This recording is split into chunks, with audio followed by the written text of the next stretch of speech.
కారెన్ లీ king గారు మొదటగా ఈ పాపరస్ ఫ్రాగ్మెంట్ని తన సహచరులకు చూపించినప్పుడు కొంతమంది ఆశ్చర్యపోయారు, కొంతమంది నమ్మలేదు. తర్వాత కాలంలో ఈ కథను ఆధారంగా తీసుకొని జీసస్కి పెళ్ళయిందా లేదనే విషయం మీద చాలా మంది పండితులు ఎవరికి ఇష్టం వచ్చినట్లు వారు వ్యాసాలు, బుక్స్ రాయడం మొదలుపెట్టారు.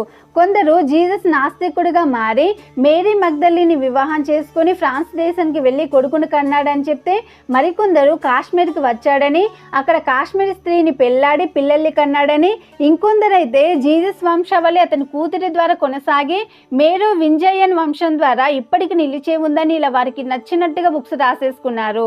ద లాస్ట్ గాస్పెల్ పుస్తకమును వ్రాసిన బారీ విల్సన్ 1940లో, సించర్ జాకోవిచ్లు 1953లో పుట్టారు. వీరు యేసుక్రీస్తు ఉన్నప్పుడు లేరు. యేసును మగ్దలేని మరియను కూడా చూడని వారు ఊహించి కల్పించి తప్పుడుగా చిత్రీకరించి యేసుక్రీస్తు వివాహితుడని వారి పుస్తకంలో వ్రాసుకొని 2014లో విడుదల చేశారు. అయితే చాలా మంది పండితులు ఈ వాదనలన్నీ కూడా పసలేవని కొట్టిపారేశారు.